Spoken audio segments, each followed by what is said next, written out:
convidamos o senhor José Carlos Alves de Matos Sepúlveda da Fonseca para conferenciar a palestra Instituições Monárquicas face à Destruição do Multiculturalismo.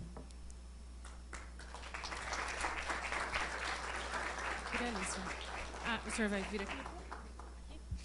O senhor José Carlos Sepúlveda é discípulo de Plínio Corrêa de Oliveira, analista político, palestrante, secretário-geral da Casa Imperial e assessor do príncipe Dom Bertrand de Orleans e Bragança. É membro do Instituto Plínio Corrêa de Oliveira, colabora com a revista Catolicismo e mantém o blog Radar da Mídia.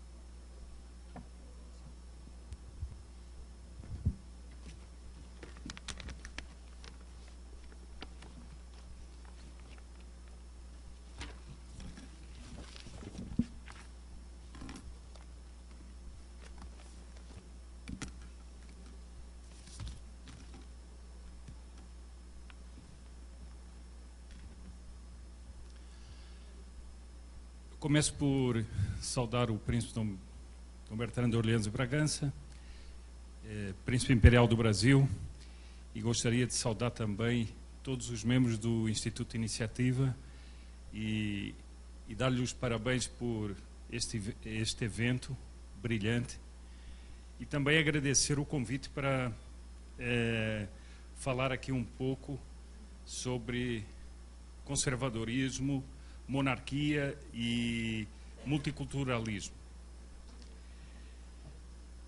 Eu começaria por pegar aqui o gancho do Luís Vilar, da exposição dele, que eu gostei bastante. Eu, como português que sou e vivo aqui há muitos anos no Brasil, tenho uma visão um pouco mais benevolente sobre o Brasil do que você. Eu acho que realmente o Brasil não se pode comparar com assim, uma comparação linear com as nações europeias. Mas o Brasil tem coisas extraordinárias e o brasileiro tem coisas extraordinárias e que não são muito valorizadas, a meu ver. E uma delas é a forma de inteligência do brasileiro.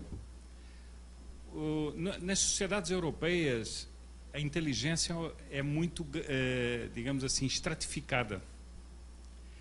No Brasil, não. No Brasil, essa inteligência como permeia todos os estratos, inclusive todos os estratos intelectuais e culturais. Muitas vezes, uma pessoa completamente sem cultura nenhuma, ela tem uma intuição das coisas que faz, para mim, é uma das dificuldades que a esquerda tem de controlar o Brasil. A esquerda tenta, implanta, faz planos. Basta ver a ruína em que está hoje todo o projeto lulopetista no Brasil. É uma ruína de quê? De quem não compreendeu o Brasil. E que achou que aqui um esquema estilo europeu de dominação seria fácil fazer. Durante muito tempo, muitas pessoas se iludiram, mas quando elas se deram conta, isso caiu rapidamente. Eu vou aqui tratar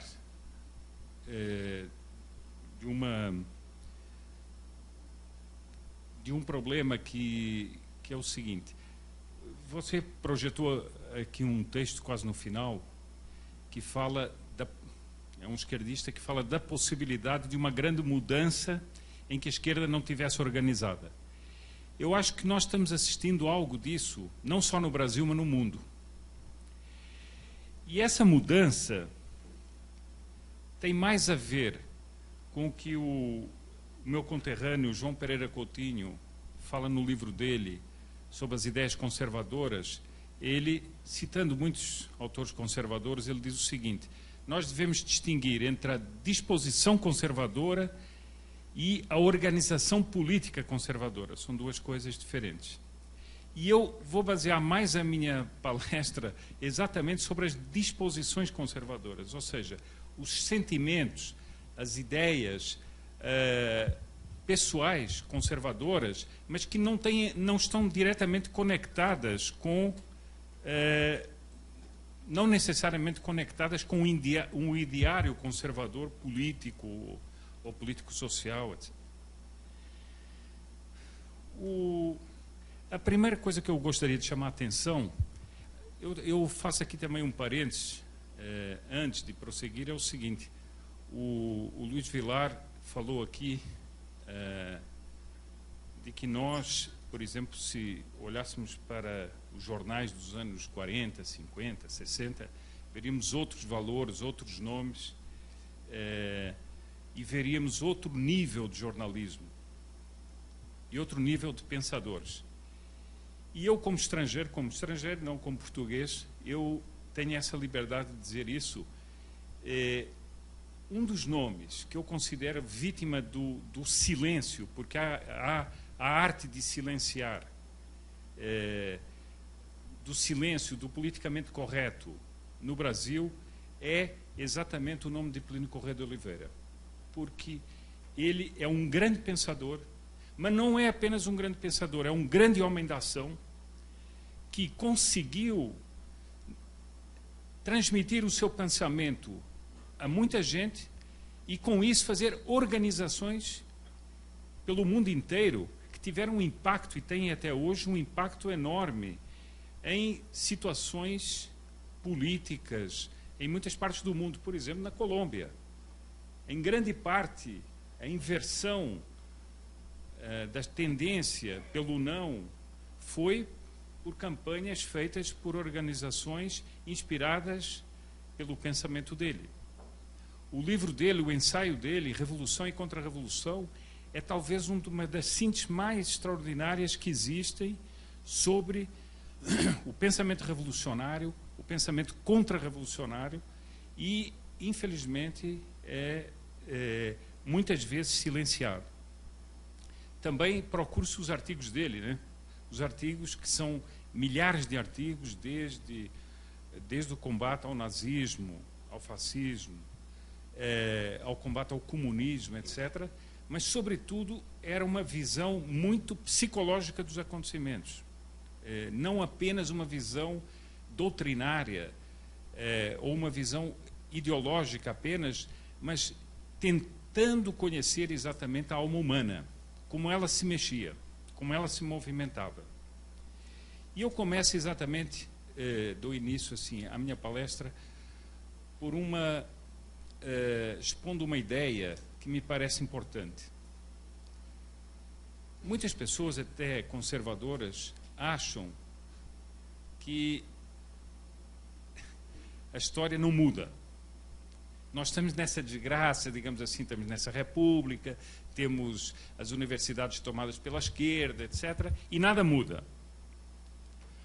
Ora, uma das lições que a gente pode tirar da história é que, muitas vezes, quando a gente menos espera, a história muda. Por exemplo, a União Soviética parecia, e o mundo da cortina de ferro parecia que durariam para sempre. E ruíram. Ontem, Dom Bertrand exatamente lembrou aqui que naquela manifestação contra Gorbachev na Praça Vermelha havia muitas bandeiras do Império Russo e havia muitos cartazes com as figuras do Tsar, etc. Isso foi uma realidade que parecia impossível e aconteceu. Bem, eu começo então por um fato muito recente, que é exatamente a eleição americana. Gostaria de analisar aqui um pouco a eleição americana. Não tanto do ponto de vista de quem venceu a eleição ou quem perdeu a eleição. Eu tenho uma posição muito parecida com a do Luiz Vilar quanto à personalidade do Donald Trump. Mas eu acho que ela é um pouco secundária, nessa questão do que aconteceu nos Estados Unidos. Mas o fato mais importante, a meu ver, nessa eleição americana, e Dom Bertrand ontem fez menção a isso, é que o New York Times publicou um artigo 2 dias antes das eleições, tratando da hipótese de por que os Estados Unidos não ficaram uma monarquia. Esse artigo foi reproduzido pelo Estado de São Paulo, no Brasil, o que é também, a meu ver, muito significativo. Agora eu pergunto o seguinte: alguém aqui acharia possível que no ano 2016, nos Estados Unidos, num grande jornal como o New York Times, alguém publicasse um artigo em que dissesse o seguinte: não, mas uma hipótese para os Estados Unidos é a monarquia? Alguém acha isso possível? Alguém acharia isso possível? Não acharia, mas está acontecendo, aconteceu. Até eu gosto de repetir, eu não gosto muito de repetir, nunca faço isso, repetir as minhas palestras, mas há uma frase que eu gosto de repetir e que é uma coisa que se joga contra os monarquistas, diz o seguinte: não, no fundo, os monarquistas são os sonhadores, a monarquia é um sonho. E eu gosto de complementar com uma frase de um famoso monarquista: se a monarquia é um sonho, a república é um pesadelo. E esse pesadelo a gente os vive todos os dias, não é? Então, o que nós estamos vivendo, não só no Brasil, mas em outros países, por exemplo, a própria eleição americana, a campanha eleitoral foi um pesadelo. Desculpa, a campanha eleitoral foi de uma violência, e não era uma violência de ideias, era uma violência de ataques pessoais, era uma violência de baixarias. Eu acho interessante, porque no sistema republicano é assim: as pessoas se matam na campanha e no dia seguinte, quando algum vence as eleições, diz: bem, agora temos que unir a nação inteira. Estão todos esfaqueados, todos ensanguentados, etc. E então dizem que é preciso unir a nação inteira. Mas como é que vai unir se os tipos passaram se matando a campanha inteira? Bom,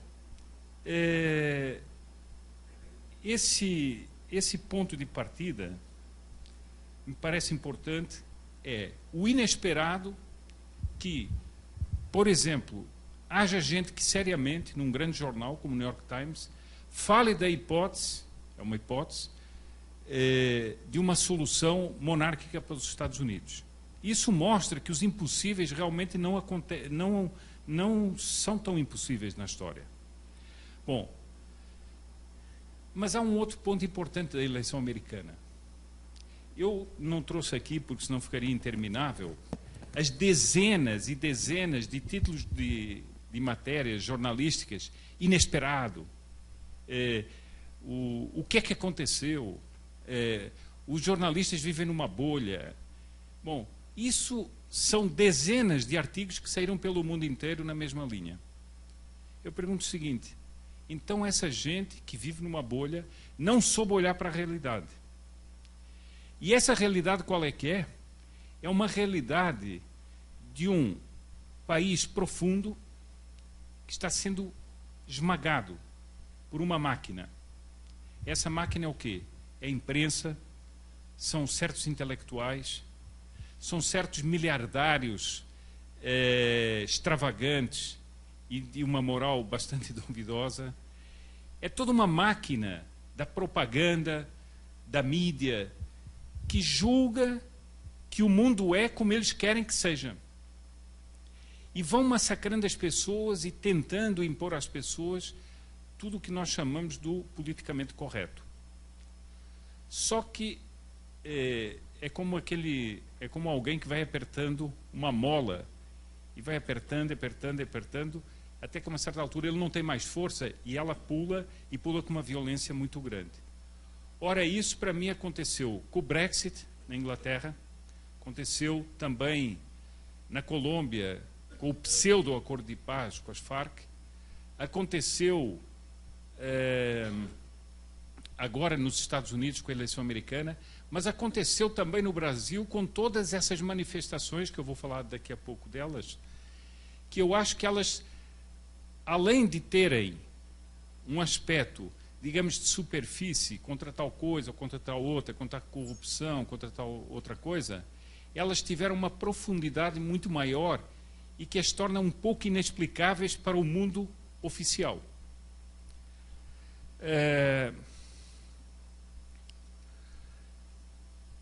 Por isso é que eu gostaria de frisar o seguinte, que o aspecto que eu daria aqui pensamento conservador ligado com a monarquia tem menos a ver com propriamente o ideário monárquico, mas tem mais a ver com o simbolismo monárquico. Ou seja, nessa visão que inclusive o Luís Vilar deu aqui muito bem, o homem não é uma pessoa rasa. Essa ideia do homem materialista só existe na cabeça dos materialistas, porque o homem não é isso. O homem tem valores e tem valores simbólicos. E isso foi-lhe tirado pelo multiculturalismo, foi-lhe tirado pelo politicamente correto. E é contra isso que as pessoas vão se levantando. Eu li outro dia numa revista francesa que quando o rei Farouk foi deposto no Egito, ele disse uma frase bastante... Era o ano de 1952, ele disse uma frase bastante jocosa, que era o seguinte: em poucos anos vão sobrar no mundo apenas 5 monarcas. O rei de paus, o rei de copas, o rei de espadas, o rei de ouro e a rainha da Inglaterra. E por quê? Porque esse parecia o caminho de todas as coisas. Agora eu lhes pergunto o seguinte: isso era 1952. Nós estamos em 2016 e parece que as coisas estão se invertendo. Porque hoje tem gente falando da possibilidade de uma monarquia nos Estados Unidos. Mais do que isso, manifestações nas ruas do Brasil em que jovens saem às ruas com a bandeira do Império. Eu pergunto o seguinte: esses jovens saem às ruas com a bandeira do Império por influência do que eles aprenderam nas escolas? Não foi. Saem às ruas com a bandeira do Império pelo que eles aprenderam na universidade? Não. Então como é que eles saem à rua com a bandeira do Império? Muitos deles nem sabem bem o que é, mas eles intuem que ali existe, no passado, existe uma solução de futuro. Às vezes, há pessoas que têm uma certa... que gostam, né, de atribuir às ideias conservadoras uma ideia de velharia. As pessoas que vão buscar no passado. Eu pergunto o seguinte: cada um de nós aqui nessa sala, pegue uma fotografia sua quando era criança, bem criança, e olhe para ela. É ou não é a mesma pessoa que é adulta hoje? É. Mas ela parece completamente diferente. Na essência é a mesma pessoa. Nos acidentes ela foi se modificando, porque esse é o dinamismo da vida. As coisas vão andando. Nenhum de nós hoje é igual ao que era ontem. Então isso é a essência do conservadorismo. É algo de essencial que fica nessas transformações naturais da vida. Portanto, imagina uma pessoa que quisesse romper consigo mesma, olhasse para aquela criança que ela foi e dissesse o seguinte: não tem nada a ver com isso. Isso seria uma loucura total.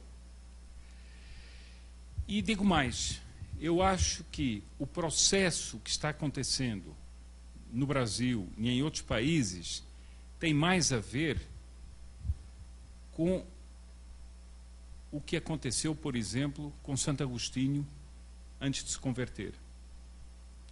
Foram décadas em que ele ficou no erro. Foram décadas em que ele ficou numa vida moralmente censurável. Mas algo no espírito dele ia sendo trabalhado até que um dia ele se converteu. Ora, isso que pode acontecer com uma pessoa, pode acontecer com sociedades inteiras. Porque as pessoas não são desligadas umas das outras. E por isso, esse fenômeno de transformação, esse fenômeno de recuperação de valores, é, a meu ver, o que está acontecendo hoje em dia. Muitas pessoas estão se perguntando: que valores são esses que eu nem conheço bem? Eu recebo muitas vezes alguém que me escreve, jovem, diz o seguinte: olha, estou muito interessado na monarquia. Não sei quase nada. Gostaria de estudar para me aprofundar, mas eu vejo que talvez seja na monarquia que esteja uma solução para o Brasil. Outra ideia que eu também gostaria de deixar aqui frisada é o seguinte: nós, monarquistas, não temos, graças a Deus, essa ideia de soluções mágicas. Onde existe o homem, não existem soluções mágicas. Só existe uma solução, que é uma solução de valores transcendentes, eternos, que podem inspirar os homens no caminho do bem, como já houve em muitas épocas históricas. Mas soluções mágicas e paradisíacas e utópicas não existem. Se nós não tivermos essa noção, nós também nunca teremos a noção da dinâmica da história, porque no fundo a história se faz de um embate entre o bem e o mal. Essa é a dinâmica essencial da história. E se nós não entendermos isso, não entenderemos também esse momento que nós estamos vivendo, que é uma recuperação das ideias conservadoras. Mas nós não podemos acreditar que as ideias conservadoras são uma espécie de ideário mágico que vai resolver todos os problemas. Bom, essa revista Paris Match que eu citei há pouco, uma revista francesa, diz uma coisa muito interessante, que na entrada do século XXI, ao contrário do que todo mundo imaginava, as realezas entraram desinibidamente no século XXI e com um papel destacado no mundo moderno, quando tudo na história parecia indicar que elas seriam definitivamente enterradas há muito tempo. E eu, se me permitem, peguei 4 ideias que estão no editorial do Paris Match e que me parecem muito bem observadas e muito inteligentes. Eu leio aqui rapidamente. As cabeças coroadas entraram sem complexos no século XXI. Primeira ideia. Resistem às convulsões da mundialização. Vejam, por exemplo, o Brexit na Inglaterra. O que é o Brexit? É o apego às suas próprias raízes. Então eles não querem um domínio de uma espécie de cosmopolitismo europeu imposto pela União Europeia e, entretanto, eles mantêm a monarquia com toda a vitalidade e se sentem expressos na própria monarquia inglesa. Segundo, o fascínio pelos ouros e pelos mistérios da realeza permanece. Essa é outra ideia que foi muito espalhada, que é o seguinte: a vida é só como ela é. Não existe o transcendente, não existe o misterioso, não existe o simbólico, o maravilhoso. E, entretanto, as pessoas buscam isso.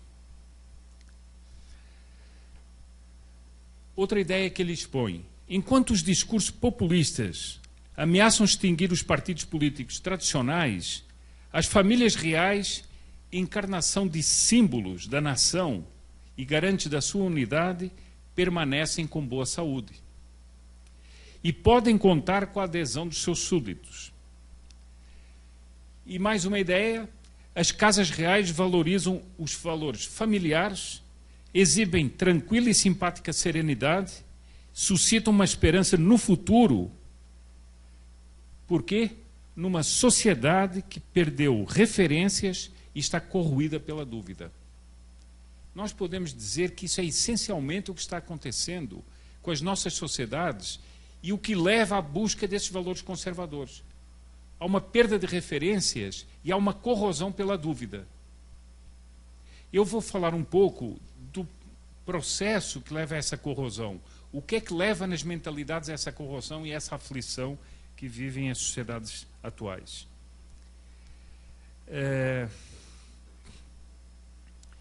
Eu gostaria de chamar a atenção de uma coisa, porque eu noto isso muitas vezes. Por que que existe esse fascínio, por exemplo, por príncipes, por princesas, mesmo quando eles não têm qualquer poder? Porque se alguém tiver poder, ainda se pode dizer que é pelo poder. Mas por que que existe fascínio Ah, eu quero conhecer um príncipe, eu quero conhecer uma princesa, mas ela não tem nem poder, nem dinheiro, nada. Ela não lhe pode dar nada. Então, qual é o fascínio? O que é que explica esse fascínio? Ou seja, a pessoa busca aquilo e busca aquela pessoa não pela riqueza, não pelo poder, mas por um fascínio intrínseco. Ou seja, eles representam valores. Eles trazem uma tradição da história. É por isso que as pessoas os procuram. Vejam, por exemplo, eu dou só o exemplo aqui no Brasil. Quem é que se lembra da Dilma? Ela sofreu o impeachment, quem é que se lembra dela? Ninguém mais se lembra dela. Estava todos os dias nos jornais, nas televisões, etc, etc. Eu outro dia assisti uma palestra dada por um professor do interior de São Paulo, que tem feito estudos sobre a Princesa Isabel. Aos 15 anos, a Princesa Isabel conhecia 8 línguas. E ao contrário do que dizem os republicanos, já houve mulheres que governaram o país antes da Presidente Dilma. E eu disse o seguinte, puxa, realmente é uma coisa espetacular. Nós tínhamos uma princesa que falava 8 línguas. Tivemos uma presidente que não falava nenhuma, né? Porque nem em português ela falava direito. Bom, mas quem é que se lembra da Presidente Dilma? Ninguém. Ninguém, por quê? Porque ela já voou, já rodou. Ou seja, toda a máquina de sustentação dela era uma máquina artificial. Ela não tem valores absolutos. Bom, eu outro dia li uma frase do grande José Bonifácio, que dizia o seguinte: sem o princípio da honra, uma monarquia não pode subsistir. E eu acho exatamente que um dos fascínios da realeza é esse mesmo. É o fascínio da honra no tratar da coisa pública. É a honra na história. Mas alguém pode me dizer o seguinte: bom, mas não vamos dourar a pílula, porque há príncipes e princesas que dão escândalos. Infelizmente há, fora de dúvida. Mas todos aqueles que apontam aos príncipes e às princesas que eles cometem um escândalo, estão confessando a superioridade deles, porque eles acham, eles muitas vezes são os homens que também dão escândalos, mas acham que um príncipe ou uma princesa não deveriam fazê-lo. Logo, eles veem que os valores que eles representam não seriam aqueles. E é por isso que certamente todo mundo aqui ouviu comentar ou ouviu noticiar que o príncipe Harry, nos Estados Unidos, há um ano, há 2 anos atrás, deu um escândalo num hotel, etc. Mas por que todo mundo achou aquilo ruim? Porque eles não acham compatível com a figura do príncipe ele dar aquele escândalo. Agora, há uma parte que pouca gente ouviu noticiar. É que ele, voltando à Inglaterra, ele fez um discurso pedindo desculpas aos súbditos pelo mau exemplo que ele tinha dado. Agora procurem os presidentes da República quais são as desculpas que eles dão. Eu não sabia de nada. Eu não tenho nada. Nada é meu. Nada, é isso que nós ouvimos. Nunca há um pedido de desculpas.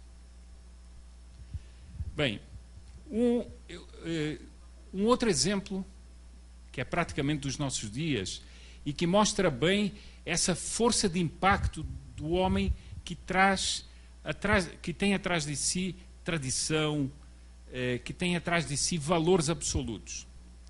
Todos se lembram que numa cúpula latino-americana, em que participavam também a Espanha, o presidente Chávez estava insultando várias pessoas, inclusive o primeiro-ministro da Espanha. Até que o rei, Juan Carlos, se virou para ele e disse: "Por que não te calhas?" Bom, essa pequena frase foi capaz de calar o demagogo, o sujeito que não se sujeita a regra nenhuma, que é um autocrata, que é um discricionário, quando ele viu a voz da legitimidade dizer por que não te calhas, ele calou-se. Não disse mais nada. Qual era a autoridade que o rei tinha para mandá-lo calar? Nenhuma. Absolutamente nenhuma. Ele podia continuar a falar. Mas ele não conseguiu, por quê? Porque isso é a força da legitimidade contra o populismo. Eu estou tentando mostrar o seguinte: isso não é uma coisa ideada, não é uma coisa criada, é uma coisa que é um fato. E é isso que as pessoas estão procurando hoje em dia. Por que não te calhas ficou tão famoso que na época era até toque de celular, né?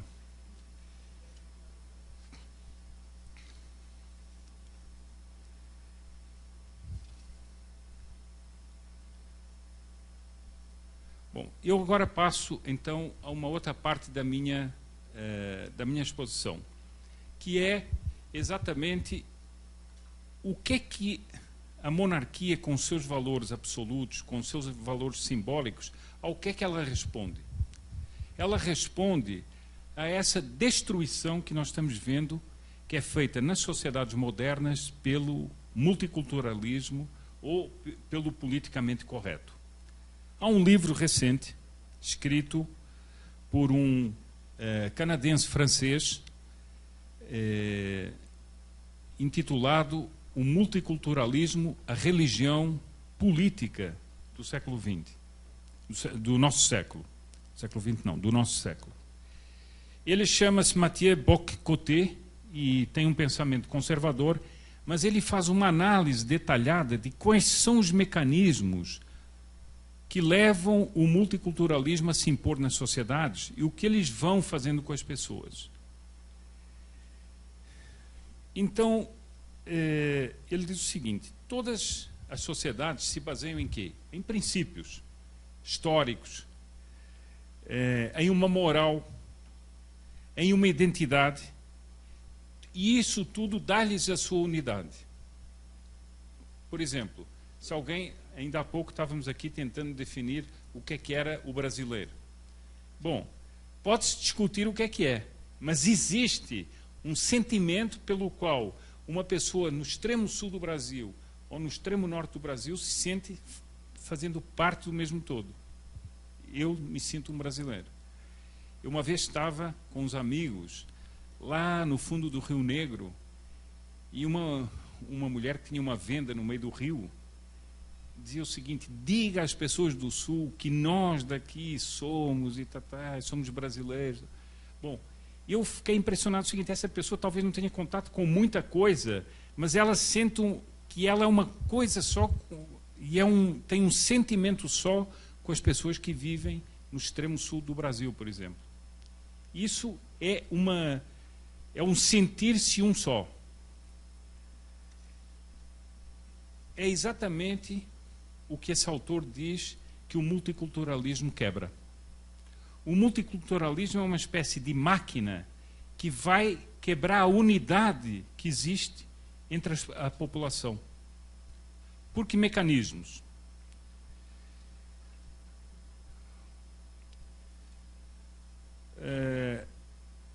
Nós não podemos escapar da observação elementar que o multiculturalismo, e esse é o primeiro ponto, se volta contra a civilização ocidental e cristã. É sempre o cristianismo que é posto em causa. Quando a gente vai apertar as coisas, é sempre o cristianismo que é posto em causa.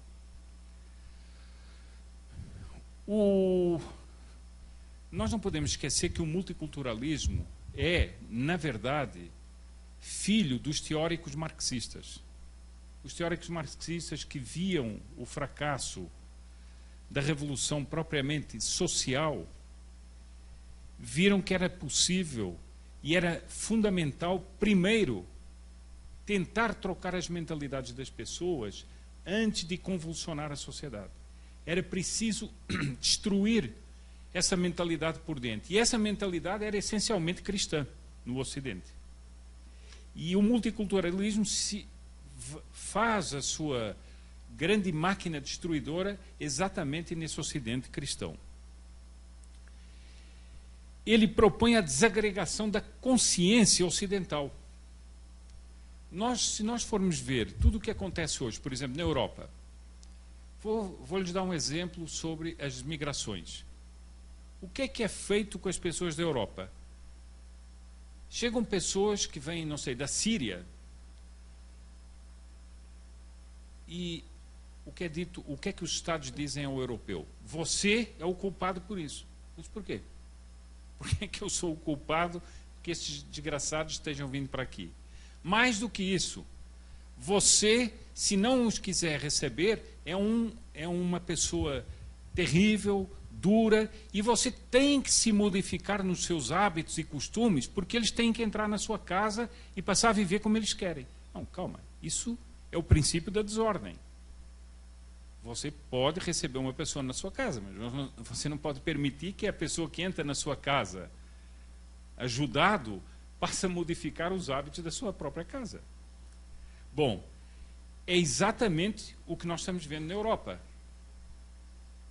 Esses muçulmanos que entram, como diz o Luís Vilar, uns são os radicais, outros são os moderados que aplaudem os radicais. E os outros são aqueles neutros que desaparecem e ninguém sabe onde é que eles vão parar.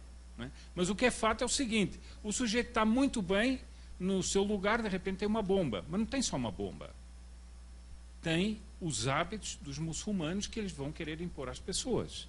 Hábitos corriqueiros, do dia a dia. E isso passa a ser uma guerra cultural. Mas vejam bem, esse autor diz, qual é o único direito que o europeu passa a ter? Pedir desculpas. Ele só tem um direito, pedir desculpas. Mas por que é que nós temos que pedir desculpas? Além do mais, é o seguinte, eles estão vindo por problemas nas sociedades deles. Eles deveriam reconhecer que há problemas nas sociedades deles, tanto que eles vêm procurar a nossa para se refugiar. Não, mas nós temos que pedir desculpas. Um exemplo brasileiro, as cotas. As cotas são apresentadas como uma dívida histórica. Dívida do quê? Quem é que tem dívida com quem? Mas dívida histórica por quê? Mas imediatamente todos nós passamos a ser culpados de uma coisa que nós não sabemos. Você, por exemplo, tem uma dívida histórica, você que não sabe. O outro também tem uma dívida histórica. Todo mundo tem uma dívida histórica. De repente nós descobrimos que nos foi atribuída uma dívida e que nós vamos ter que pagar essa dívida histórica. Ora, isso, por exemplo, no Brasil, contraria o processo histórico do quê? Da assimilação que houve no Brasil. Isso destrói uma unidade que ao longo das décadas e mais das décadas dos séculos foi feita no Brasil. Mas não, é imposto porque é preciso quebrar essa unidade.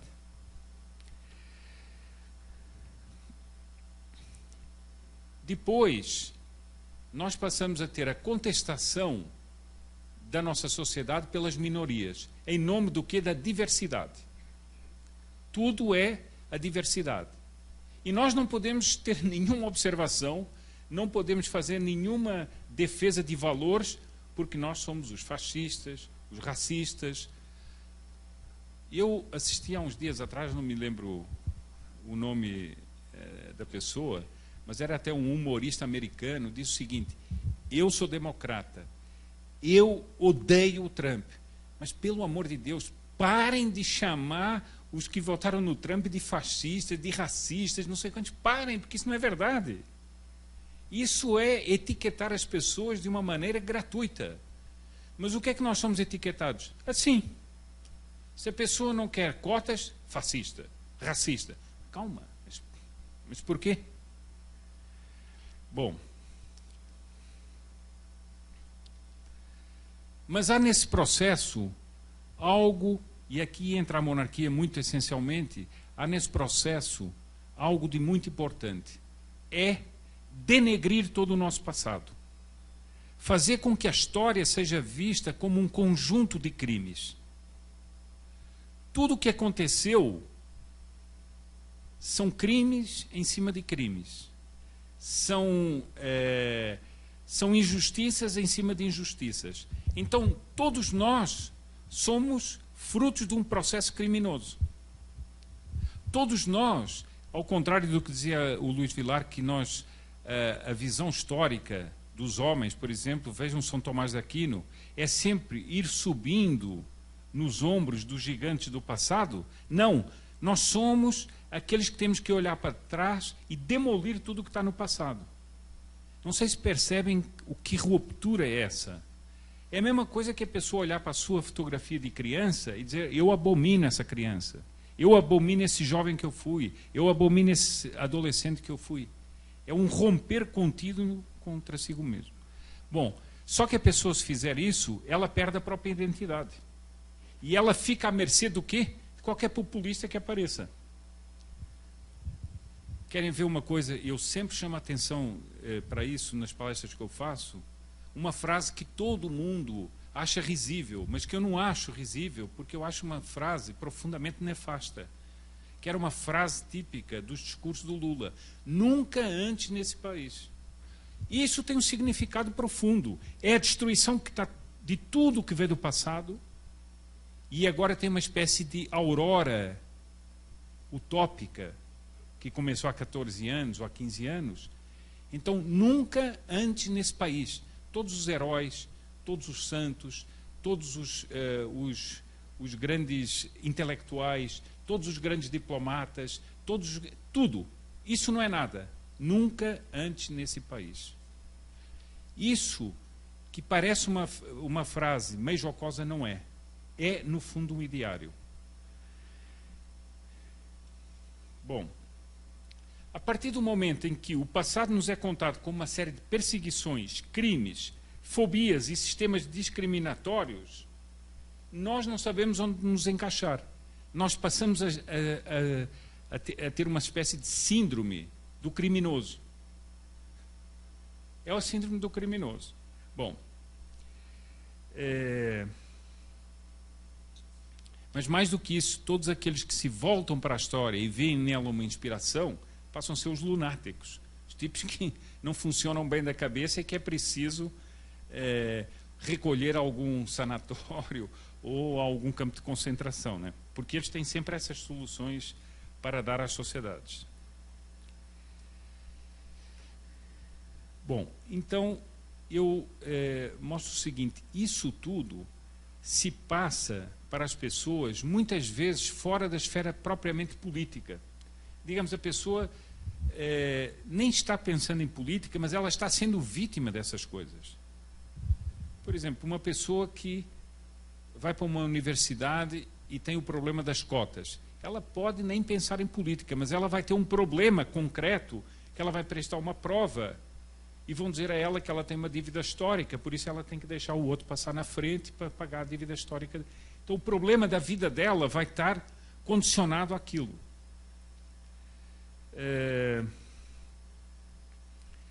E o Estado acha-se no direito de nos reeducar em tudo. Inclusive, não pode fumar, não pode comer sal, não pode não sei o quê. O Estado nos reeduca a todo momento. E nós parecemos crianças a quem os pais passam corrigindo, mas não é o pai. É o Estado que passa corrigindo e dizendo que não tome isso, não faça aquilo, não faça aquilo outro. Agora, há um outro aspecto interessante. Tudo isso nos é apresentado sob uma ótica científica. Não, tem um estudo que mostra que realmente as pessoas que reagem assim são racistas. Elas não querem uma cota, mas já foi feito um estudo. Tudo nos é apresentado como científico. Querem uma prova? O ambientalismo. O ambientalismo são estudos extraordinários, impressionantes, que fazem anúncios sempre para o futuro. Não sei se perceberam que o ambientalismo sempre joga no futuro. Daqui a 100 anos, ninguém sabe o que vai acontecer. Claro que não. Nem nós vamos estar aqui para julgar. Então, daqui a 100 anos, o mundo vai estar todo tomado por água. Sei lá se vai estar todo tomado por água ou não vai. E isso é uma coisa que ninguém vai poder comprovar. Então, é um terror do futuro em nome da ciência. Porque já houve cientistas que provaram isso e provaram aquilo e tal. É como o tempo passa, né? É curioso ver quando a revista Time anunciava que no ano 2000 o mundo ia estar congelado.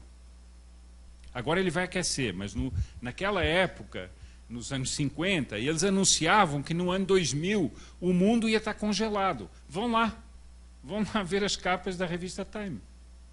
Quer dizer, era uma coisa para o futuro, um pânico para o futuro, mas científico. Isso é que é o importante. É em nome da ciência. Não se levante contra isso, porque é a ciência que está falando.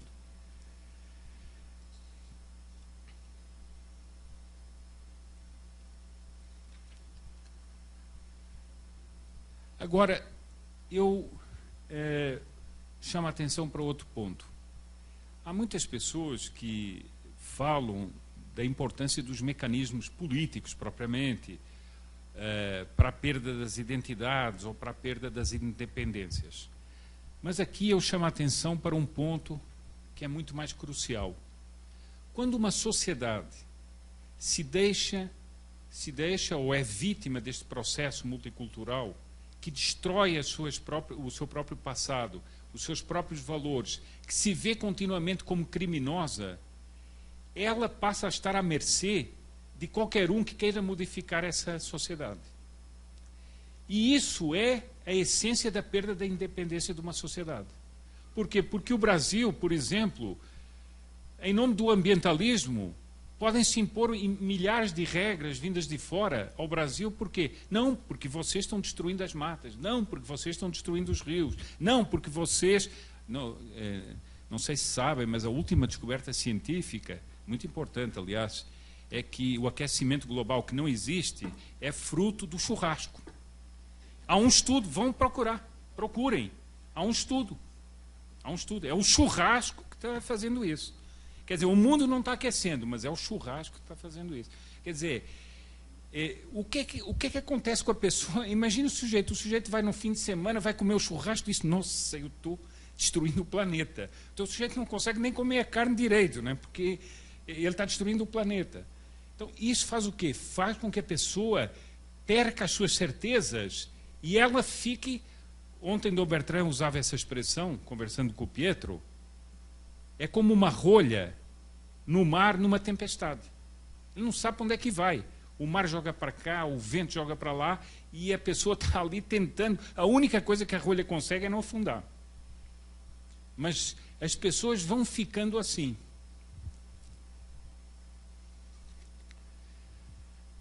Agora, mais um ponto. Essas pessoas que se opõem a essas coisas, por exemplo, leiam, se conseguirem ler milhares de páginas sobre a eleição americana, de repente, no fundo dessas páginas vão aparecer coisas interessantes. O sujeito que está lá numa cidadezinha que tem menos de 5 mil habitantes lá nos Estados Unidos e diz o seguinte, não, eu votei porque eu quero ter no Trump, não porque ele seja um exemplo ou não seja, mas porque eu quero ter direito a ter a minha arma, eu quero ter direito a ter a minha família, eu quero ter direito a ir à minha igreja, eu quero ter direito de chamar pecado ao que é pecado, eu quero esses direitos. E como ele vai me assegurar, foi por isso que eu votei.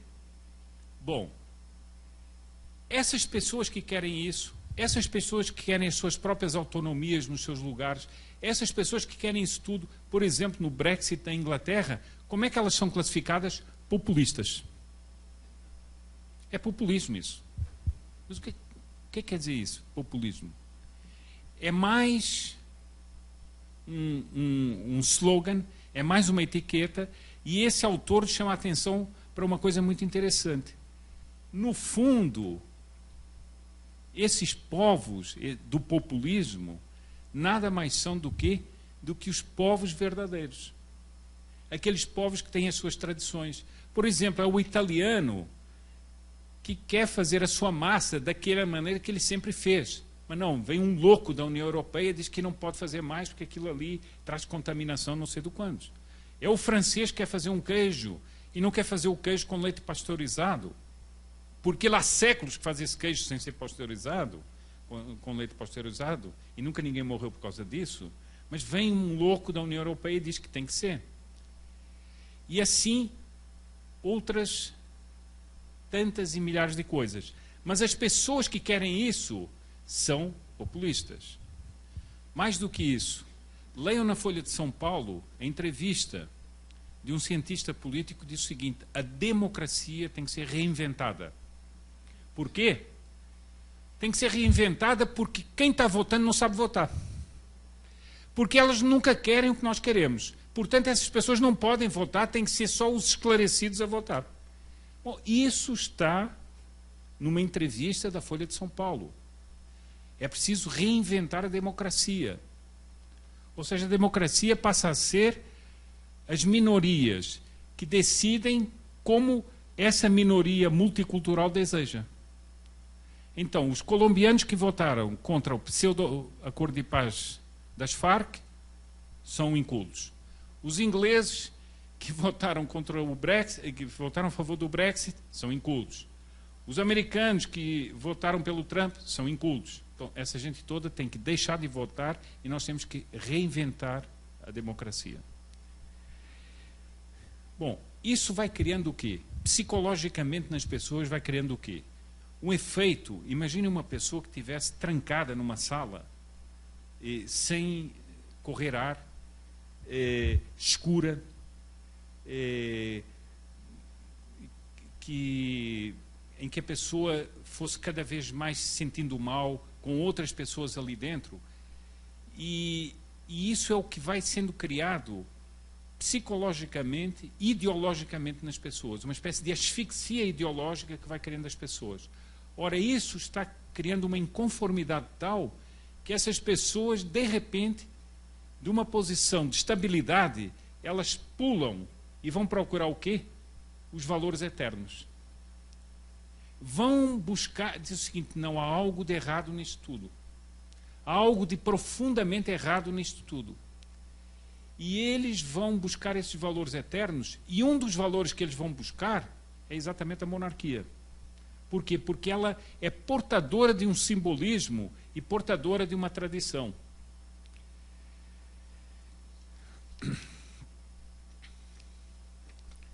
Eu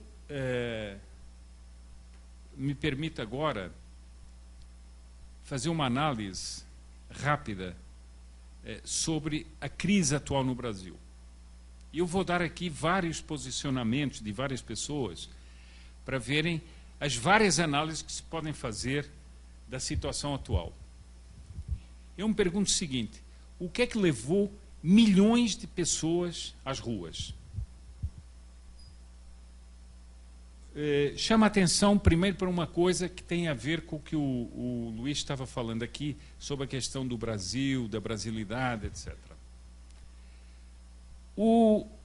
As pessoas, um dos slogans que as pessoas mais insistentemente bradavam é: nossa bandeira jamais será vermelha. Portanto, as pessoas percebem o seguinte: se a nossa bandeira passasse a ser vermelha, era todo o mundo que ia mudar. A nossa bandeira jamais será vermelha. Mas as pessoas pediam também outra coisa: queremos o nosso Brasil de volta. Como os ingleses disseram, queremos a Inglaterra de volta. Ou como os americanos disseram, torne a América grande de novo. Portanto, a meu ver, isso é uma coisa que passa e ultrapassa de longe a questão meramente política. Houve um articulista do jornal Estado de São Paulo, da parte econômica, aquele Celso Ming, que fez uma observação que eu achei muito inteligente. Ele disse o seguinte: os brasileiros conseguiram dar um golpe, digamos assim. A palavra golpe não dá porque toda hora é o golpe, não. Mas conseguiram uma coisa genial, que foi assumir para si as cores do país. O país que saiu às ruas era um país verde e amarelo. Mas ele dizia o seguinte, mas o país verde e amarelo, teoricamente falando, é o Estado. Seria o governo. Ora, esse governo ficou com a cor vermelha para ele. E isso, ele diz o seguinte, essa vitória simbólica nunca mais ninguém arrancará. O povo das ruas era o povo verde e amarelo. O governo, que devia ser o verde e amarelo era o vermelho. Isso é um dos grandes simbolismos que aconteceu nessas manifestações, o que mostra que havia ali algo de um Brasil profundo que reagia a um Brasil artificial que se lhe queria aplicar. Não sei se isso está claro. E isso é mais profundo do que uma mera manifestação política. Mas eu vou dar aqui várias análises e vamos ver o que é que acham dessas análises. Outro dia eu vi um vídeo de um economista que fazia a interpretação sobre o que é que está acontecendo no Brasil. Vejam o simplismo dessa observação.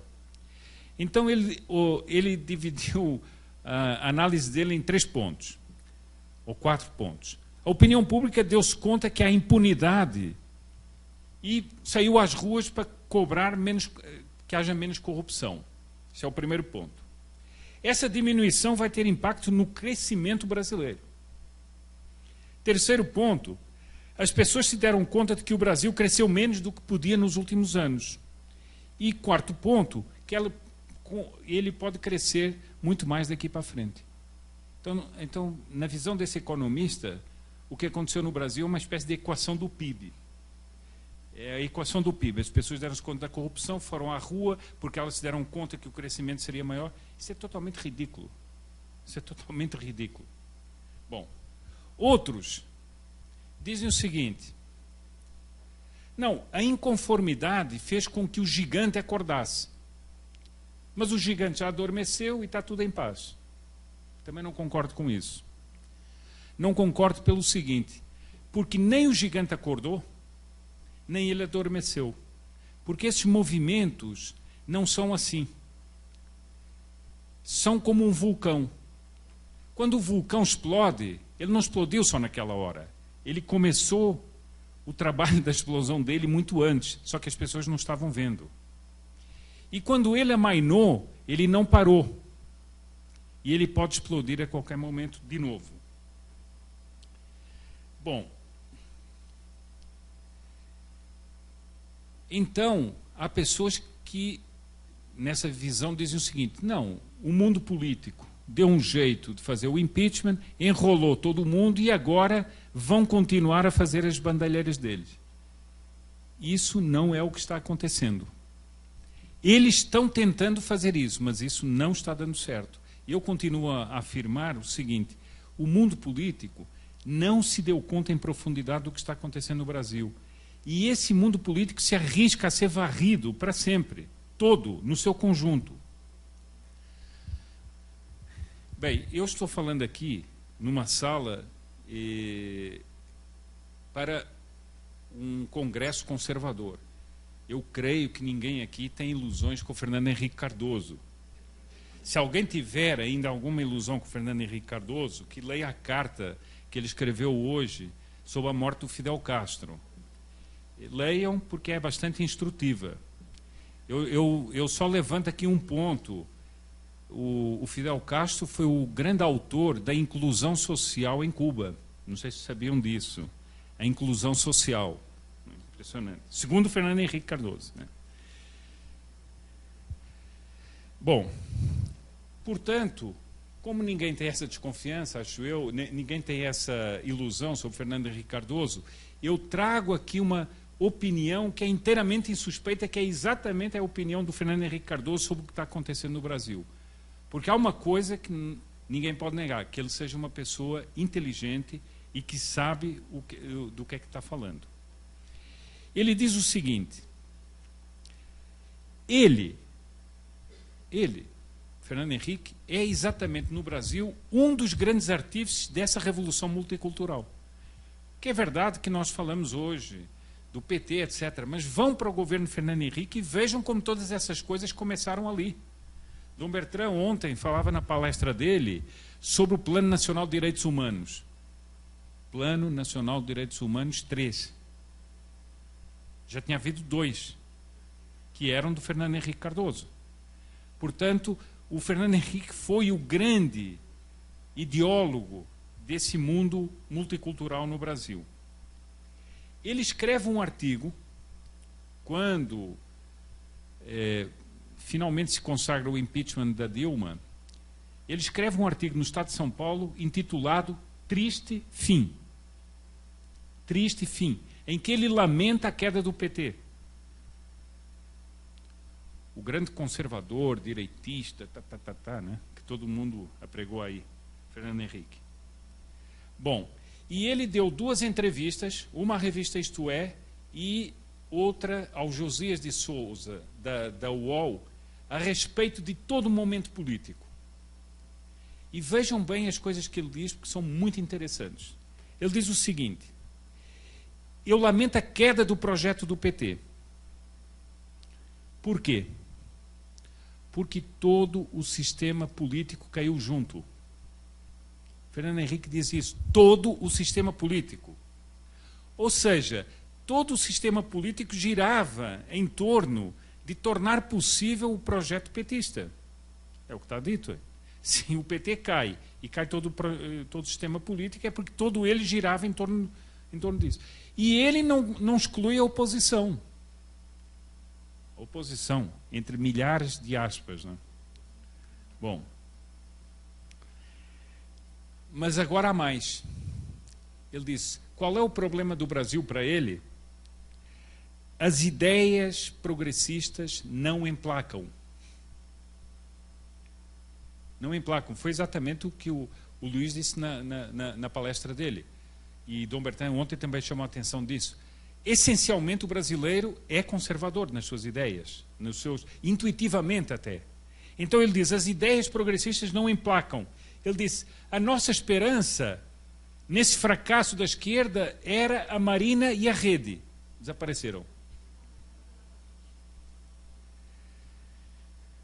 Agora vejam o que é que ele diz mais. Qual é a nossa grande dificuldade? Colocar um político a defender a agenda multicultural. Ele disse, se nós colocarmos um político abertamente defendendo a agenda multicultural, estamos perdidos. Eu estou chamando a atenção disso para quê? Para nós entendermos que nós estamos num momento extremamente interessante do ponto de vista concreto. Ou seja, essas ideias todas não estão agindo no vácuo. Nós temos uma semeadura muito grande, nós temos um país que está ávido por essas ideias e que nós temos possibilidades de fazê-las crescer. Isto é um dos grandes defensores progressistas que está confessando tudo isso. Agora vejam bem o que diz o Fernando Henrique. O nosso grande problema são as forças da tradição e do atraso. E ele acrescenta que não tem nada a ver com os políticos, mas tem a ver com as mentalidades. Ou seja, existem forças da tradição e do atraso, segundo ele, que não tem nada a ver com os políticos, e realmente não tem, mas tem a ver com as mentalidades. Ora, isso é essencialmente o conservadorismo. Ou já viram algum partido político defender a tradição? Acho que não existe, né? Bom, querem ver o auge disso? Na campanha para a Prefeitura de São Paulo, a Marta Suplicy deu uma entrevista de página inteira à Folha de São Paulo, cuja principal afirmação era a seguinte: nunca fui de esquerda. Nunca fui de esquerda. Marta Suplicy. Agora eu me pergunto o seguinte, isso mostra o quê? O que é que tem prestígio para as pessoas? É a esquerda? Não é. Se uma mulher como essa tem que dizer numa entrevista de página inteira que a grande coisa dela que ela nunca foi de esquerda, é porque a esquerda é totalmente desprestigiada. Agora vem aqui uma objeção que eu faço entre parênteses. Por que é que os partidos ditos conservadores, ou ditos liberais, ou ditos não sei o quê, a primeira coisa que fazem quando ganham uma eleição é ir fazer uma gradinha à esquerda. Por exemplo, o Dória em São Paulo arrasou o PT. No dia seguinte ele já estava fazendo a gradinha à esquerda. Para quê? Para quê? É um mito. É um mito.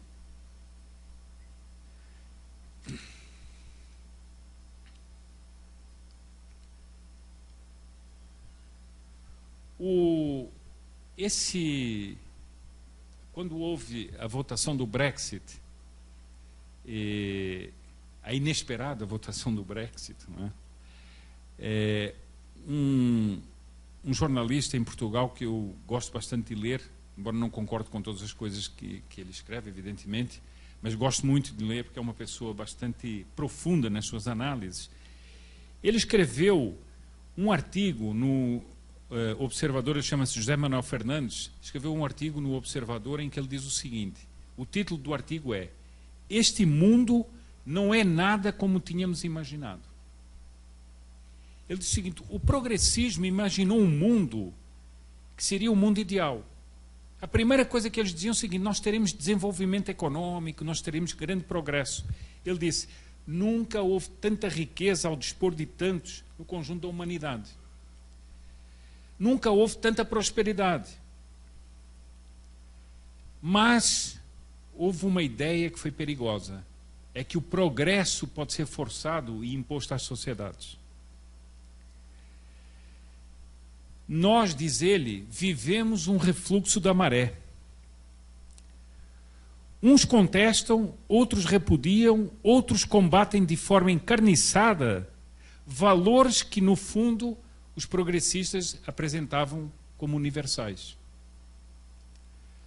Ou seja, essa expressão refluxo da maré me parece extremamente interessante. Quer dizer, tentou-se criar uma ideia no mundo de que havia uma maré que era incontenível. Só que quando nós nos descobrimos, as sociedades estavam fazendo um refluxo dessa maré. Por quê? Porque as pessoas não são bonequinhos. As pessoas têm almas, as pessoas têm espíritos, as pessoas foram se dando conta e as pessoas foram dizendo não, ainda que internamente foram dizendo não a isso. Eu leio só um trechinho último do artigo dele que me parece extremamente interessante. O multiculturalismo falhou porque desistiu da centralidade dos nossos valores como base do nosso modo de vida. O laicismo também falhou, porque ignorou que a modernidade não é apenas filha do iluminismo, mas é também herdeira da tradição do cristianismo, e que isso é válido até para os ateus. Ou seja, eles quiseram esquecer isto, eles quiseram omitir isto, eles quiseram destruir isso. E o que é que veio? O refluxo da maré.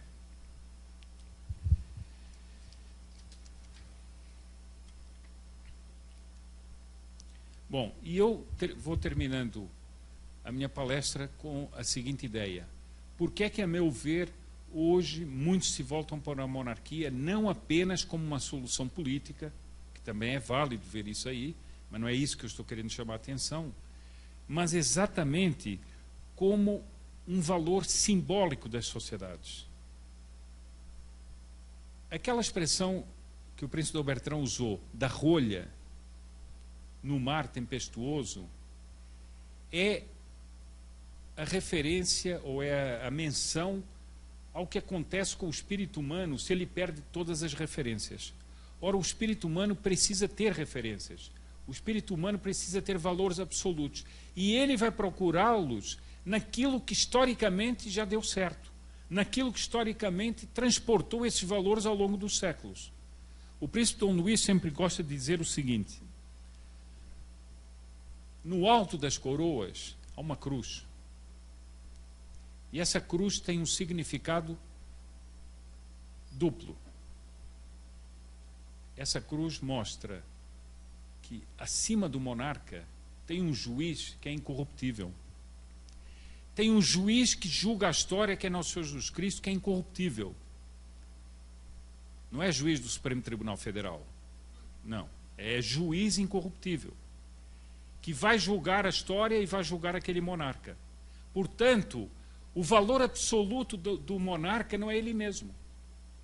É um valor transcendental que está simbolizado no alto da coroa dele. Mas é mais do que isso também. É que aquela cruz significa que o monarca se sacrifica pelo seu povo. Há um fato muito interessante. Quando a princesa Isabel é criança, menina, ela está dentro de uma carruagem com Dom Pedro II, o pai, e ela vê uma multidão aclamando o pai, a ela, e ela diz assim para o pai: meu pai, este povo um dia vai me pertencer? E Dom Pedro II diz: não, você um dia vai pertencer a esse povo. Entende? Isso é bem a ideia que a monarquia traz. Não é do monarca ser o dono do povo, mas é estar a serviço daquele povo. Como Nosso Senhor se sacrificou pelos homens. Esse é o valor. Isso é completamente diferente desses gênios que dizem nunca antes nesse país. Porque eles são aqueles que se usam de tudo, usam de todos os mecanismos, destroem todas as instituições, aniquilam com todos os valores, lançam a corrupção das ideias, dos modos, de tudo pela sociedade, escravizam as sociedades. Enquanto que a monarquia exatamente visa uma melhora da sociedade, visa o aperfeiçoamento do ser humano, não só individualmente, mas em sociedade. Mas por valores absolutos, não por utopias construídas.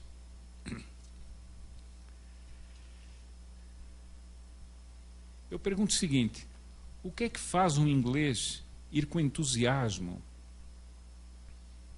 ver a família real sair no balcão? O que é que faz? Ele vai ganhar alguma coisa com aquilo? Vai ganhar algum bolsa não sei o que com aquilo? Não. Ele vai ver um símbolo vivo da nação. Ele vai ver alguém que pertence àquele povo, que ele também pertence, e que é uma espécie de excelência desse povo e que o representa. É isso que ele vai ver. Por que é que todas as cerimônias, seja do nascimento de um príncipe, mais do que isso, quando a rainha mãe morreu, as ruas de Londres se encheram de multidões? Por quê? Era uma pessoa que tinha morrido. Mas por quê? Porque era uma pessoa que tinha morrido e que tinha, em momentos muito difíceis da Inglaterra, tinha estado lá, tinha estado presente, não tinha abandonado Londres quando Londres era bombardeada todos os dias. Estava ali junto com o seu povo. Era uma pessoa que era um símbolo vivo da Inglaterra. Na hora da sua morte, lá estava o povo inglês também assistindo aquela monarca que ia. Eu vou-lhe só contar um fato que mostra o lado simbólico, o valor simbólico das coisas. A rainha mãe era acordada no seu palácio todos os dias por um escocês, um gaiteiro, que passava no jardim e tocava a gaita do lado de fora e ela acordava. Esse homem era o gaiteiro da rainha mãe. Quando ela morreu, ele, digamos assim, perdia o significado. Qual é o último toque desse gaiteiro? É no túmulo da rainha. Ele vai lá e dá um último toque, ele enquanto gaiteiro da rainha.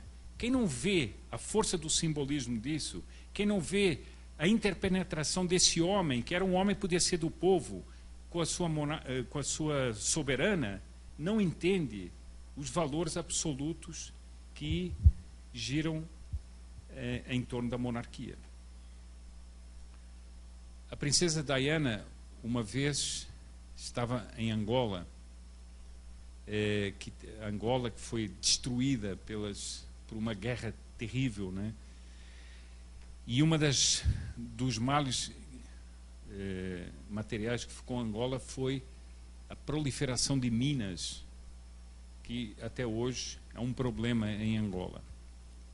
E ela estava numa visita como diz a narrativa de um mordomo dela, que escreveu um livro de memórias, ela estava em Angola e ia visitar um hospital. Diz assim, bom, o hospital é um nome bonito para o que era aquilo. Era uma instalação precária. Ela vai visitar e tem algumas camas ali, simples, e com várias pessoas vítimas das minas.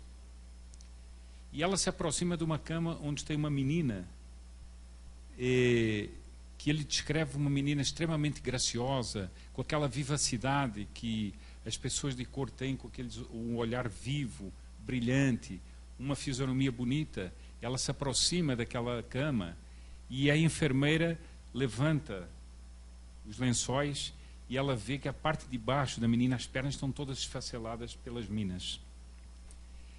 E naquele momento, os jornalistas todos que estão acompanhando a princesa Diana se jogam em cima da menina, tirando fotografias, filmando, etc.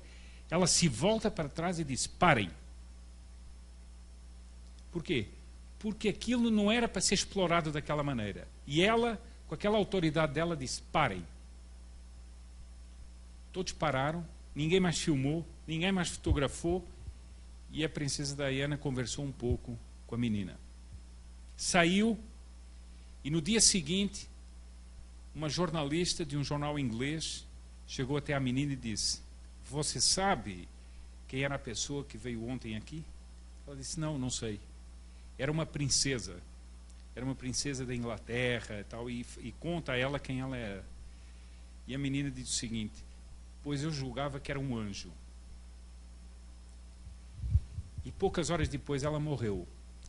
Então a gente vê o seguinte, a pessoa que está naquela situação terrível de ter perdido as pernas, uma menina que perdeu as pernas e o seu futuro, perdeu a sua vida, em poucas horas ia perder a vida, ela via naquela princesa o quê? Um anjo. Por quê? Porque isso não é um político que está ali para fazer agrados, não é um político que está tirando vantagem, mas é um valor absoluto, é uma pessoa que traz valores absolutos e que se debruça sobre aquela desgraça e pergunta com toda a simplicidade, como fez a princesa Diana. E a atitude da menina é, então foi um anjo.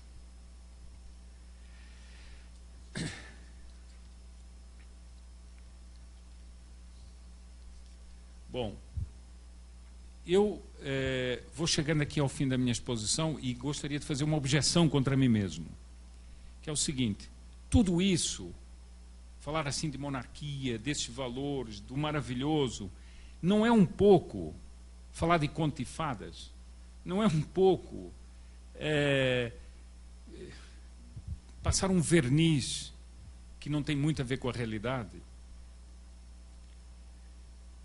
Recentemente, não sei se há um ano e meio, uma coisa assim, a Disney reeditou aquele filme da Cinderela nos termos mais tradicionais possíveis e ela foi levada aos cinemas. Curiosamente, esse filme foi um grande sucesso, mas não só para crianças, estava cheio de adultos assistindo. Agora eu pergunto o seguinte, quando o adulto vai assistir a um conto de fadas, como é a Cinderela, ele não sabe que aquilo é mentira.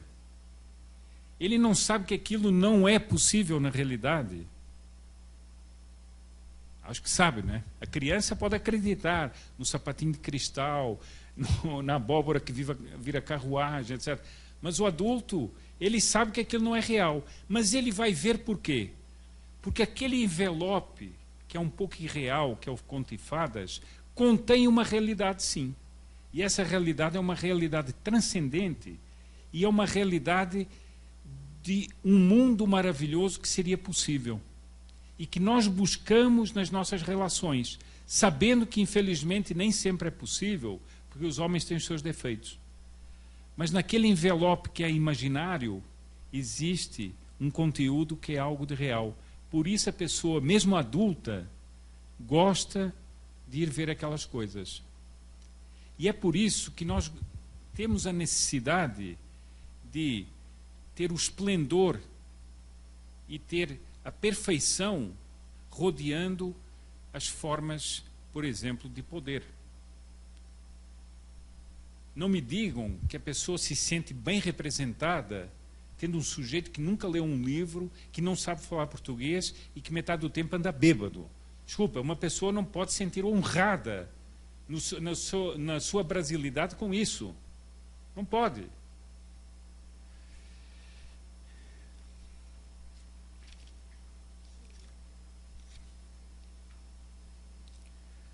Bom, então eu agora encerro com essa ideia.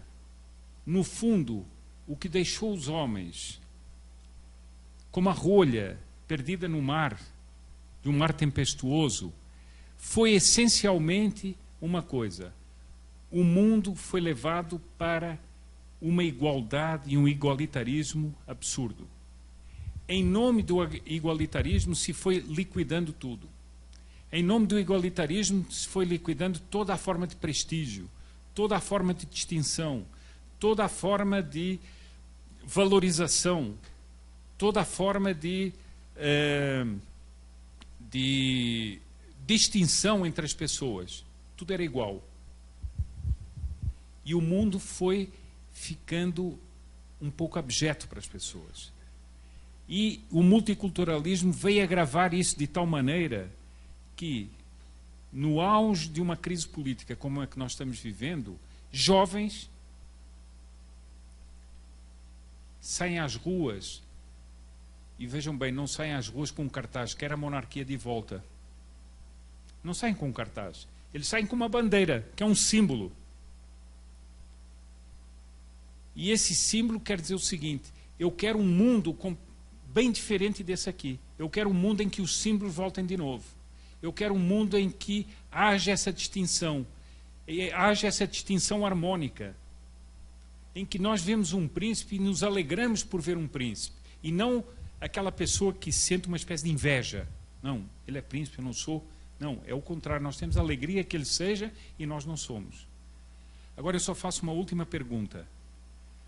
Como é que, depois de décadas e décadas de universidades, de escolas, ensinando marxismo, ensinando tudo o contrário disso aí, como é que depois de tudo isso, nessas manifestações de milhões de brasileiros, havia muitas centenas de milhares de jovens que gritavam: nossa bandeira jamais será vermelha, que gritavam: eu quero o meu Brasil de volta, e muitos deles empunhavam bandeiras da monarquia.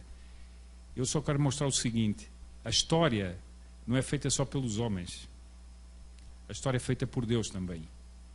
E Deus tem a capacidade de mudar os rumos da história. E, portanto, nós temos que perceber que o conservadorismo não depende só de nós também, mas depende desse impulso de Deus nas almas que pode, a qualquer momento, mudar o rumo da história. E eu lhes digo, a aflição da esquerda, dessa esquerda que está descoordenada no mundo inteiro e que não sabe, leiam os jornais hoje em dia para ver o que é que os jornalistas parecem tão loucos, de desespero, porque o mundo que eles imaginavam não está acontecendo como eles imaginavam.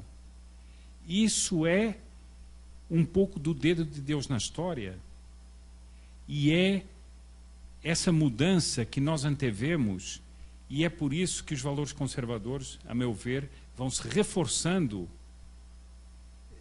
nas populações, às vezes mesmo sem uma doutrinação explícita. Seria isso que eu tinha a dizer.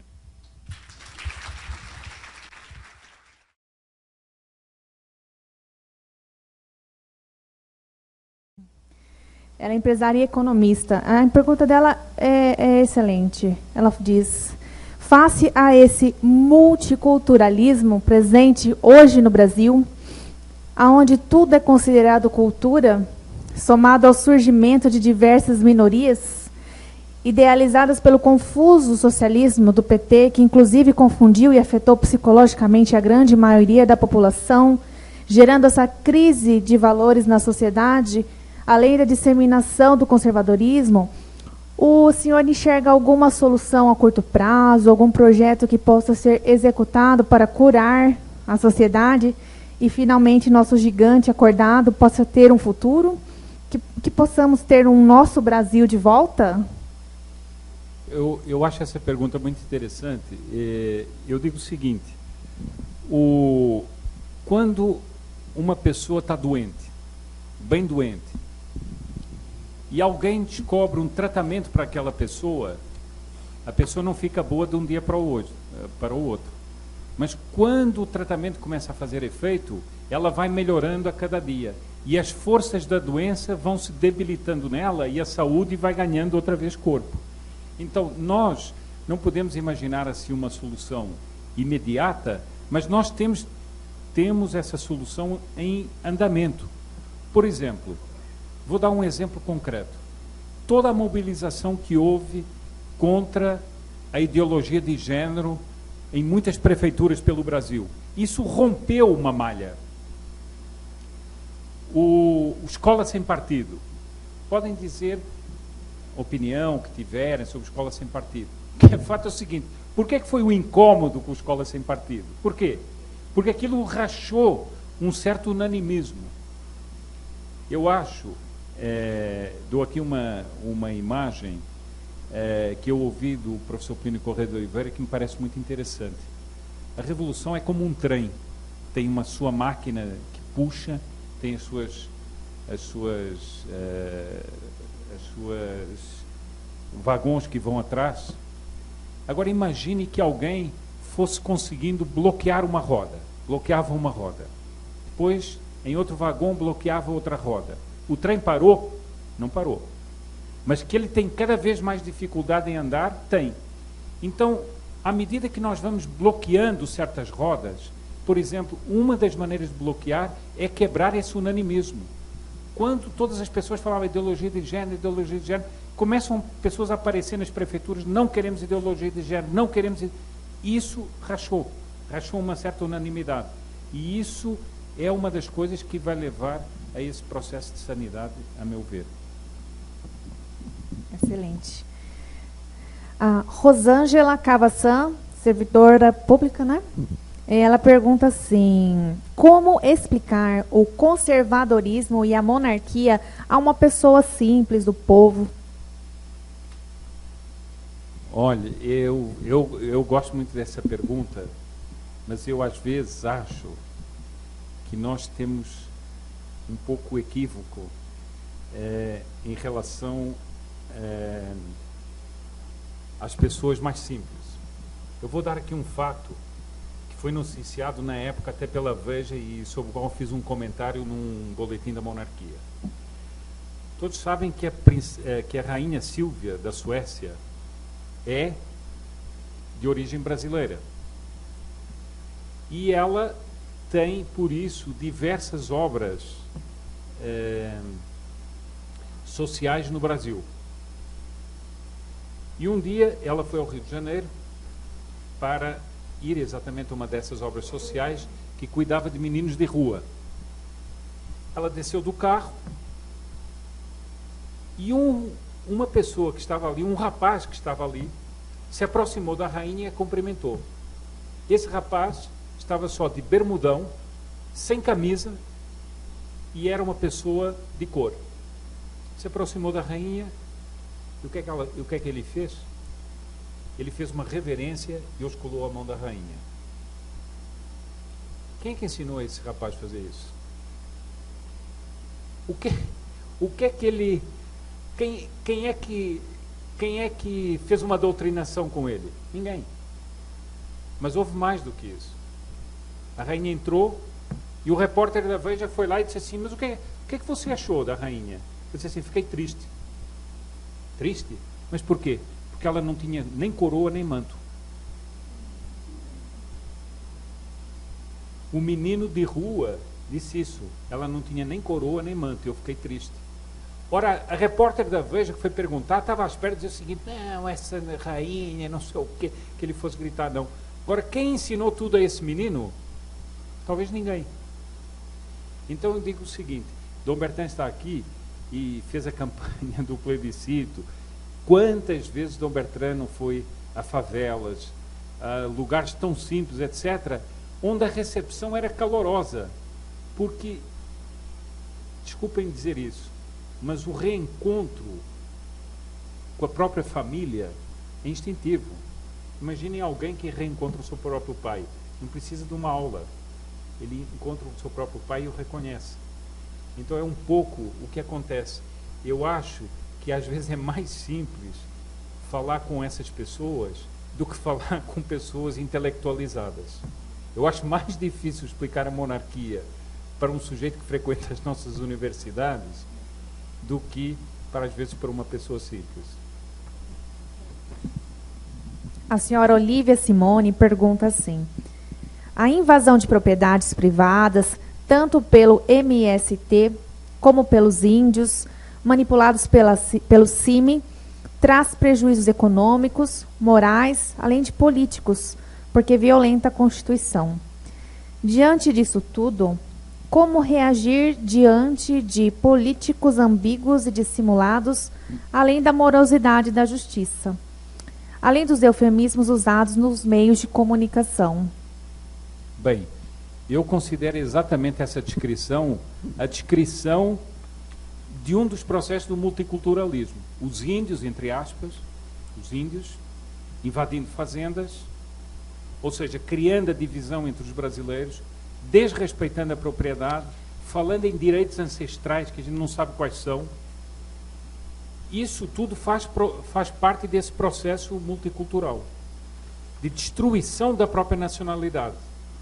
Ora, eu só gostaria de chamar a atenção de duas coisas aqui. Bom, primeiro é preciso haver uma reação efetiva e contundente, defendendo o direito de propriedade, mas desfazendo essas mentiras. Por exemplo, o que o príncipe Dom Bertrand faz na campanha de paz no campo. Mas é preciso nós termos uma certeza também, é preciso fazer pressão sobre os políticos, é preciso fazer pressão sobre os meios de comunicação social, mas eu preciso dizer uma coisa que é importante. Não se equivoquem. A sociedade não apoia essas pessoas. E quanto mais nós fizermos propaganda dessas injustiças e desses crimes, mais essas pessoas terão dificuldades em fazer isso, porque a sociedade, no geral, apoia os proprietários. A sociedade, no geral, apoia quem tem propriedade e quem produz. Não apoiam esses invasores. Qual é o prestígio que tem o MST na sociedade? Nenhum. Ele é uma máquina mantida artificialmente. Portanto, eu me lembro aqui, que até ontem tivemos conversando sobre isso com o Pietro, foi aquele famoso filme que foi feito, acho que a dona Miriam está até aí, que daquela coisa absurda que foi a intervenção do então Ministro da Justiça, José Eduardo Cardoso, aquela infâmia, né? Que eu, desculpem a reação assim, talvez um pouco lusitana, mas eu disse assim, poxa, não há um homem para meter um soco na cara desse sujeito aí, porque não se trata ninguém assim, muito menos uma senhora. Isso aí é prepotência. Isso, eu sei que ela está aí. Isso é a prepotência do esquerdista, exatamente. Agora, o que é que eu digo? Por que que esse vídeo teve milhões de visualizações? Teve milhões de visualizações porque as pessoas no Brasil não aceitam isso. E, portanto, um grande princípio que nós temos que ter é o seguinte: não nos deixar covardar, nos unirmos e fazer todas as coisas que estão ao nosso alcance, que nós rompemos essa barreira. Temos que denunciar, temos que aproveitar todos os meios que estão ao nosso alcance para denunciar essas injustiças e fazer com que e pressionar os políticos covardes e cúmplices. O senhor Claudemir, também funcionário público, pergunta: independente do sistema político, o multiculturalismo é um processo inevitável e irreversível? Cito como exemplo a Inglaterra, que é uma monarquia e sofre com esse processo. Bem, eu acho que não é irreversível, porque na própria Inglaterra, contra tudo o que foi dito, o Brexit venceu. Ou seja, quando o povo foi consultado, o povo não quis essa imposição multicultural sobre eles. E, em grande parte, isso se deveu à influência da monarquia na Inglaterra. Podem ter a certeza. Nos Estados Unidos, eu acho que, em boa medida, quando se vai analisar em profundidade as eleições americanas, não foi este ou aquele que ganhou. Foi uma derrota do multiculturalismo. Foi uma derrota desse processo mental que tenta aprisionar as pessoas num esquema perverso. As pessoas reagiram contra isso. Por isso é que esses jornalistas estão todos... Nossa, que surpresa, que coisa impressionante. Surpresa para quem? Só para vocês, né? Só para vocês. Olhem para a realidade e dava para ver. Por isso é que eu acho que isso não é irreversível. Longe de ser irreversível. Essa pergunta é do Alexandre Diniz. Ele é fotógrafo. Ele pergunta, mas fazendo uns comentários. Senhor Sepúlveda, os conservadores e demais direitistas brasileiros não têm uma paixão desmedida pelos Estados Unidos e sua história? Ele falou, explicou. A grande maioria dos direitos brasileiros demonstra conhecer a história e a construção da civilização norte-americana. Eles saberão dizer quem foram e fizeram Washington, Adams, Lincoln, mas não saberão dizer quem foi José Bonifácio. Exemplo, um direitista brasileiro em uma invasão, acho que na USP, quis provocar os comunistas com a bandeira de Gadsden em punhos.